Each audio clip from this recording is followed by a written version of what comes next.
Have you ever just sat there staring at a blank screen? Oh, yeah, It's like you're surrounded by ideas. totally. They're right there Mm, in your head, but you just can't seem to get them out. yeah, You know, you're trapped. it's like being stuck on a deserted island. It's like Iconic. all these thoughts, Oh, it's so frustrating. and you have no way to escape. It really is. And that is exactly what we are going to dive into today. Okay. Writer's block. Right. What's going on when it hits us, Yeah, how it impacts our creativity, definitely. and most importantly, what can we do about it? That's the big question.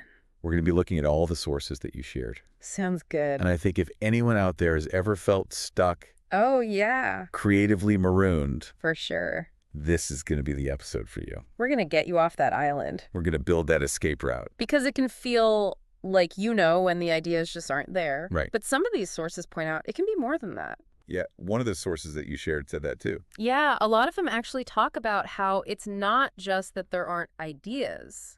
It's that there is something blocking them. So it's more than just the tap running dry. Exactly. Yeah.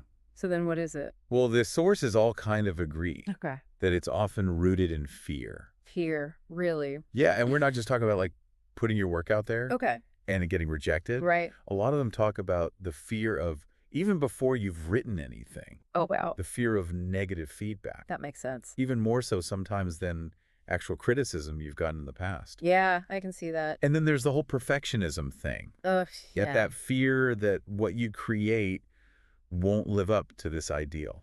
I definitely struggle with that. It's so common. It's such a high bar. Yeah, and a lot of times it's self-imposed. That's true. It's not even coming from outside. Yeah, it's not like an editor or a Like, publisher. right, it's all internal. It is. And then, of course, there's just the pressure to succeed, Yeah. to produce something meaningful. To produce something good. Right. Yeah, So, yeah, a lot of it really does come from inside. like that inner critic. Exactly. That's so interesting. Yeah, and when we set these really high expectations for ourselves, Mm-hmm. the difference between that and what actually ends up on the page for Yeah. that first draft, Right. it can be really paralyzing. It's almost like the words are there. Yeah. Like you can feel them, Mm-hmm. but there's something in the way. Exactly. One of the sources that you shared described it as Yeah. your words are locked away Okay. and you can't find the key.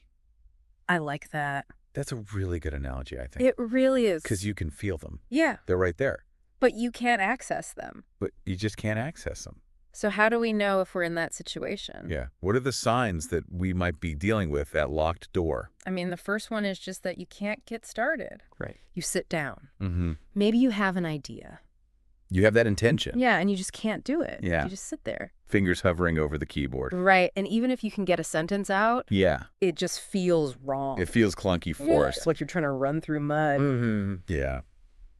But one thing that's interesting is that a lot of the sources actually say that that struggle Yeah. is important. Okay. Like, it's not a bad thing. Right. It's actually part of the process. Interesting. It's like when you're stretching a muscle, Okay. that resistance you feel Yeah. is actually making you stronger. I like that. It's making you more flexible. So how do we get stronger? You stretch that muscle. How do we deal with this? Yeah, so one of the biggest things that all the sources talk about is routine.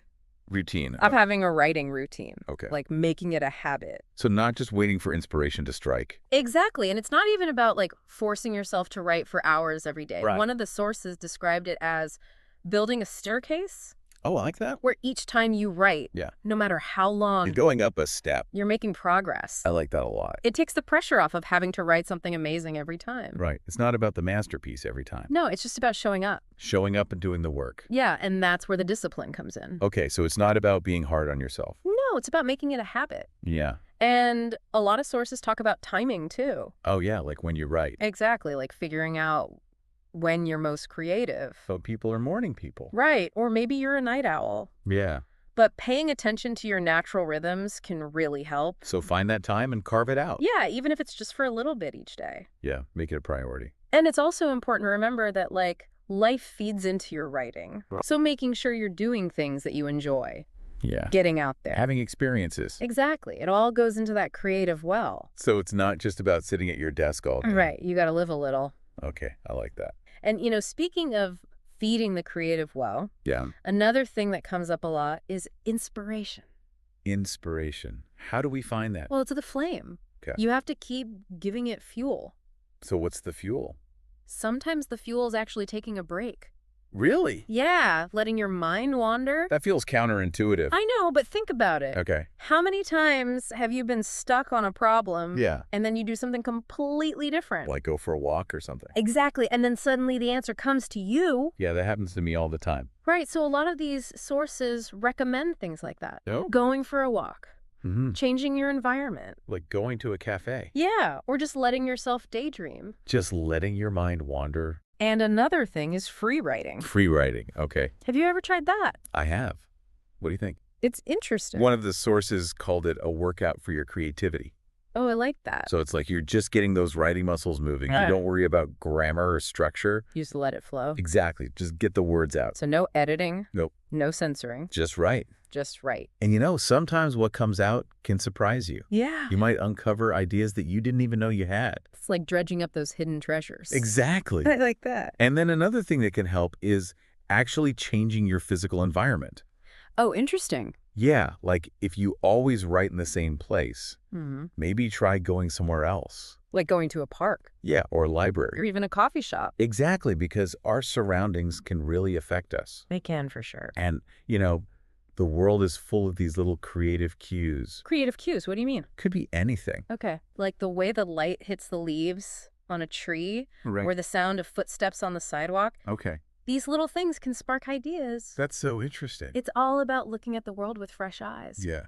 And that actually brings us to another great source of inspiration. Which is Reading. reading. Yeah, of course. But it's not just about reading anything. Okay. The sources suggest branching out. Like trying different genres? Exactly, because each genre has its own unique flavor Okay. and its own way of telling stories. Yeah. So, like if you normally read sci-fi, Mhm. maybe try reading some poetry. Okay. Or if you love historical fiction, Yeah. maybe try a contemporary thriller. I can see how that would help. Because it exposes you to different styles. Different ways of using language. And different worlds, Yeah. different characters. And that can spark your own creativity. Exactly. One source talked about how stories set in distant lands, Okay. with myths and legends, Yeah. and quirky characters on adventures. I like that. They said it can be really fertile ground for new ideas. That makes sense. Because it's so different from your everyday life. It gets you out of your comfort zone. Yeah.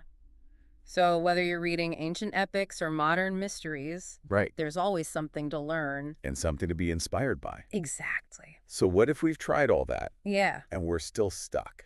Well, the sources have some more direct advice for that, too. Okay, like what? Yeah. Have you ever tried using writing prompts? I have. What do you think? I mean, sometimes they can be helpful. Yeah, one of the sources described them as a secret weapon A secret way. against writer's block. Interesting. They said it's like they give you a little quest, Oh, I like that. a mini adventure for your imagination. So it's like a starting point Yeah, instead exactly. of just a blank page. It gives you a direction to go in. Okay, that makes sense. And then another thing that can be really helpful is collaboration. Collaboration with other writers. Exactly. I've done that before. What was your experience like? It was actually really great. Yeah. Getting feedback from other people, hearing their perspectives, Yeah. it can really help you see things in a new way. One source even said that writing doesn't have to be a lonely journey. Oh, I like that. They said, find your fellowship. Your fellowship of writers. Exactly, because having that support system Yeah, can make a huge difference. it can. And, sometimes the problem isn't that you don't have ideas. Right. It's that you have too many. Yeah. And they're all jumbled up. Like you don't know where to start. Exactly. And that's where mind mapping can come in. Mind mapping. Okay. Have you ever used that? I've heard of it. It's basically like creating a visual map Okay. of all your ideas. So how does that work? Well, you start with your main idea in the center, Okay. and then you branch out from there Okay. with all the related thoughts Okay. and scenes. So it's like a web. Yeah, exactly. Okay. And one source said it's like having a bird's eye view. A bird's eye view. Of your story. I like that. So you can see how everything connects. Okay, that makes sense. And it can help you create structure Right. out of all those scattered thoughts. Yeah, like putting a puzzle together. Exactly. But, even with all these strategies, it can still be really discouraging Yeah. when you feel like you're not meeting your own standards. I know that feeling. Like you're not good enough. And that's why it's so important to embrace imperfection. So embrace imperfection. Yeah. Like give yourself permission to not be perfect, Exactly. especially in those early Those drafts. first drafts are just that. First drafts. They're not supposed to be perfect. Right. They're just a starting point. It's about progress, not perfection. Exactly. And setting small goals, Yes. like achievable goals, To keep you motivated. so it's not so overwhelming. Right, because every little step, Yeah. every draft you finish, every edit you make, It all adds up, it's all part of the journey. not the destination. Exactly. I like that. And then finally, the sources also talk about technology Technology. and using your past experiences Great. to help you overcome writer's block. Okay, that's an interesting combination. Yeah, well, technology can be a really useful tool. In what way? Well, there are all sorts of apps and programs Right. that can help you with your writing. Like what? Well, there are note-taking apps Yeah. for capturing ideas Hmm. and organizational tools for keeping track of your story, Okay.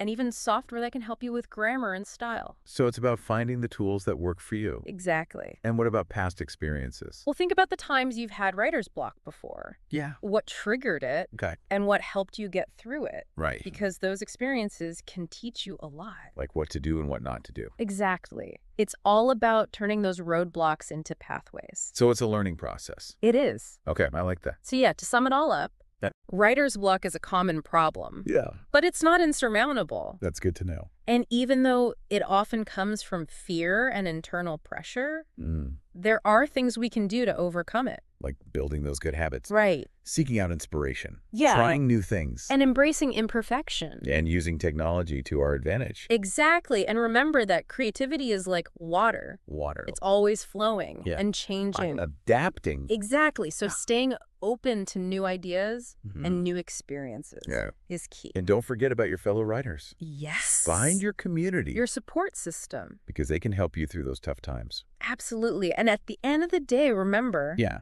the world is full of stories. So many stories. Just waiting to be told. Wow, that's beautiful. And every day is a new chapter. So what stories are you going to tell? What adventures are waiting for you? What will you create? Keep writing. Keep creating. And let your voice be heard. Let your light shine. That's what it's all about. So go out there and tell your story. The world is waiting to hear it. And we'll be right here cheering you on. Every step of the way. See you next time. Bye.